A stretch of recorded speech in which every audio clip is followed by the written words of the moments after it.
আপনিও চাইলে কয়েক মিনিটে এরকম পাউরুটি বানিয়ে নিতে পারেন। চলুন শুরু করে আমি কিভাবে পাউরুটিটা বানিয়েছিলাম। প্রথমে একটি বাটির মধ্যে নিয়ে নেব 1 কাপ পরিমাণ ময়দা, তার মধ্যে দিয়ে দিব পরিমাণ মতো চিনি। যেহেতু আমরা মিষ্টি একটু কম খাই, তাই একটু চিনির পরিমাণটা কম দিয়ে দিলাম।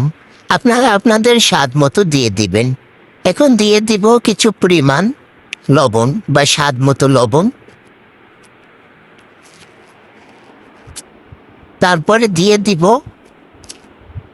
অল্প কিছু পরিমাণ ইস্ট। আপনারা অনেকেই চেনেন ইস্ট, সেই ইস্ট আমি দিয়ে দিয়েছি। তো এবার ভালোভাবে গোটাগুটি করে নেব। ভালোভাবে সবগুলো একসাথে মিক্স করে গোটাগুটি করে নিচ্ছি, দেখতেই পাচ্ছেন। এই পর্যায়ে আমি এগুলোকে লিকুইড দুধ দিয়ে একটা ডো তৈরি করে নেব হাতের সাহায্যে। দেখতেই পাচ্ছেন আমি একটা পাউরুটি বানাবো, তাই জন্য আমি এক কাপ পরিমাণ আটা নিয়েছি, ময়দা নিয়েছি। দুঃখিত, ভুল বলে ফেলছি। যাই হোক, আমি আস্তে আস্তে ডোটাকে তৈরি করে নিচ্ছি।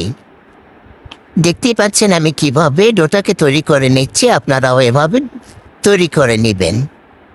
আপনারা বেশি পরিমাণে বানাইলে অবশ্যই বেশি পরিমাণে আটা বা ময়দা নেবেন। এখানে আটাও ব্যবহার করতে পারবেন। এই পর্যায়ে আমি দিয়ে দিচ্ছি কিছু সয়াবিন তেল। আপনারা চাইলে বাটার অথবা ঘিও ব্যবহার করতে পারেন, কারণ আমি সয়াবিন তেলটা ব্যবহার করছি, কারণ আমি গরিব। তো এই পর্যায়ে উপর দিয়ে কিছু তেল দিয়ে দিয়েছি। এবার 1 ঘন্টার মতো রেস্টে রেখে দিব। তো 1 ঘন্টা পরে দেখুন কতটা সফট হয়েছে, অনেকটাই নরম হয়ে গেছে। তো এবার ভালোভাবে এর ভিতরে যত হাওয়া বাতাস আছে বের করে দিব।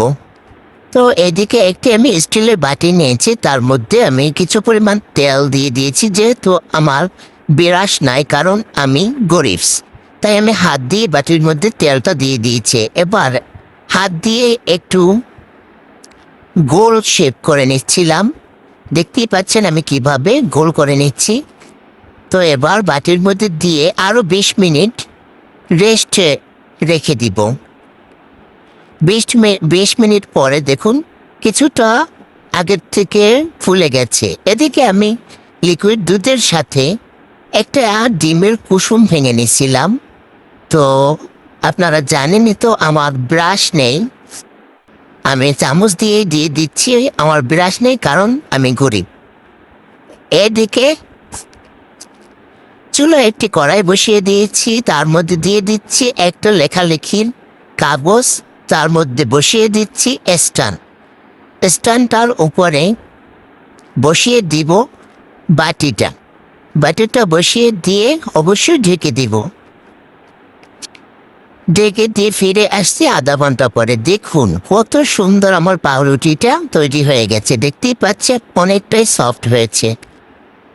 ভিডিওটা আপনাদের কাছে কেমন লেগেছে অবশ্যই জানাবেন। লাইক, কমেন্ট, শেয়ার করে সাথেই থাকবেন। এতক্ষণ সাথে থাকার জন্য অসংখ্য ধন্যবাদ।